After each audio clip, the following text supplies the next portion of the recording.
The weather balloons, yeah, weather balloons and sounding and stuff is a pretty sick proposal. Now, I won't be showing off the weather balloons right now.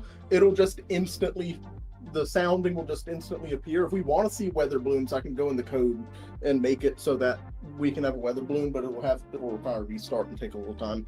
Yeah, so that's fine. Now, we've got a few new blocks and items. One doesn't have a texture. Don't mind that. We've got the balloon platform, a connector, and a weather balloon, as well as the sounding viewer. Let's get a sounding viewer, a balloon platform, a connector, and a weather balloon. You have a connector. Right-click the balloon platform. It'll say the connector is configured to this platform. Right-click the sounding viewer. And now you've connected the two blocks. Now I can just right-click with a weather balloon on the weather balloon platform. Huh. That's now awesome. in reality, it'll actually send up a weather balloon, and you'll see the data come back in real time as it goes up. If we want to see that, we can. But if we want to save that for another time, we can. How long is it going to take for us to see it? I guess is what the question is. I have a feeling the chat It might take like 30. It might take like 30 seconds, maybe. Oh, okay. Well, if it's 30 seconds, I'm willing to wait. All I have to do is change this to false. Oh, okay. Well, yeah, I think we'll suffer through it, you know. Now I have to upload this as a clip to the channel now, too. Oh, man, this is going to be a nightmare to edit. Normally, I wouldn't show content this early, but I think this is the funniest point to see it, so I'm here for it. We had the sounding go like a million blocks in one direction. The line just went like a million blocks. Okay, we've already got this set up. Yeah. So there's the weather balloon. Oh, look at that! That's so cool. And then we'll see the data actually come back? Well, let's watch it. Oh, there's no way, dude. I feel like this is a huge privilege to be able to see this so early in development in life. That's so cool, dude. What? So I said this before on the stream before you were here. This was a couple hours ago now. Adding soundings and stuff like this is going to be sick because so many people are coming to this from experience with like Weather 2 where they don't know what any of this means or what soundings do or what the point of a weather balloon is. This is a whole other level of learning for a lot of people. I think that's going to be cool to see. I've always liked to shove like real things into the stuff I make. Yeah. I worked on a game, not made. I worked on a game called Storm Analysis Inc. Yeah, and I tried it. that game, I made the sounding system for that game. So you have a little bit of knowledge then, which I guess is a big plus. I don't know what happened there, but we'll ignore it. Yeah, don't worry about it. And I'll say this as somebody who's not as good as reading more weather data than just radar data. This is really cool, and this is hopefully should inspire a lot more people to learn about the weather. And that's cool. That is awesome. That's sick. Now, these... Oh, wow, I broke the block. Okay, hold on. Minor details. These here, little bugs, I don't know if I'm going to even be able to iron them out, but issues like this happen on real soundings sometimes. It's not a simulated sounding. It's not like we're looking at a GFS run or a HER run. We're looking at an actual observed sounding here. Yeah, so, true. And bugs happen. And they actually go up and they drift around according to the wind. So if I spawn in... Now, this might not work properly because I haven't put in everything for this.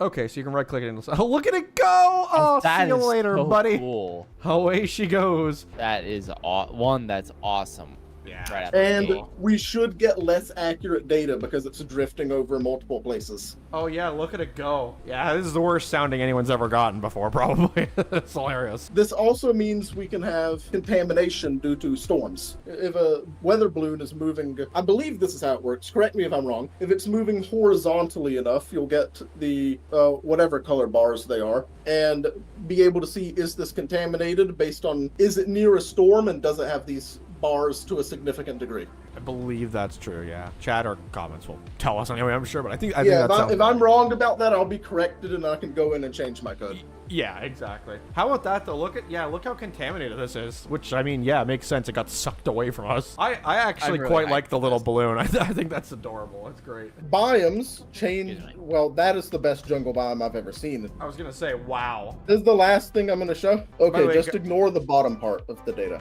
Yeah, okay, there we go. Everyone in the chat telling me to tell Proto this mod is cool. He sees it. Don't worry about it. Yeah, I'm looking at chat. He's here. Okay, so someone just asked, and I guess this is a good point. What does all of this mean to them? Would you care to explain? Well, once parcels are in, of course. You're going to be able to get lapse rates. You're going to be able to get CAPE. You've probably heard of CAPE. You're going to be able to get lapse rates from the red line there. You're going to be able to get CAPE from the difference between the parcel and a different red line that's going to be called virtual temperature. That takes a little bit of calculus integrals to get the CAPE, but you can also use summation, I believe. Basically just tells you, is this day, does it have potential to develop any storms, or are we maybe going to see fog on the ground, maybe? Or it basically tells us anything we need to know about the atmosphere to a degree. You need photographs for some things. Photographs aren't coming in this update and probably won't be coming. SRH is going to exist. It's just going to be randomly generated because I don't feel like doing photographs again. That's fair. We can see we're closer to a jungle here, and this is a much more humid sounding. Yeah, that's so cool. That's all I want to show, but if you want to see that balloon go off one more time. I mean, yeah, hell yeah. The only thing I was going to ask, so is the plan to have the risk system redesigned with this then too, I'm guessing? Risks are going to be completely overhauled. Yeah, I kind of figured that would make sense. And they're probably even going to be rarer, meaning risk days are probably going to have higher chances than they used to. I like that though. Because of them being rarer. You'll probably have more downtime where if, let's say you have a tornado survival series, you may go 3 episodes with having nothing. That's perfectly fine by me. Then you have one episode where you have a high risk and you get hit back to back 5 times. Yeah, I kind of love that. Now, of course, it'll still be modifiable. If you still want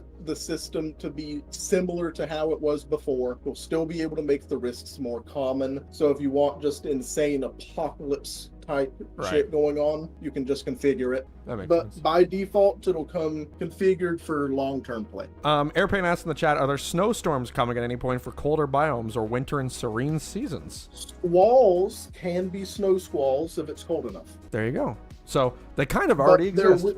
There will be more dedicated snowstorms at one point, but that's probably a post-beta thing. Well, I will not hold you with any more questions because we will keep people will keep asking questions forever, and we have a 3-hour video to edit. So yeah, it's an endless source of a bottomless bucket of questions out there. One of these days, folks, I will make a wiki for this, and we can all shut up. I'll work on it. If you need any information, just shoot me DMs. I got you. Yeah, we may have to start on that. I think the people would be might be happy. All right, well, Proto, thank you so much for coming in and popping in and chatting. I have a feeling this won't be the last time.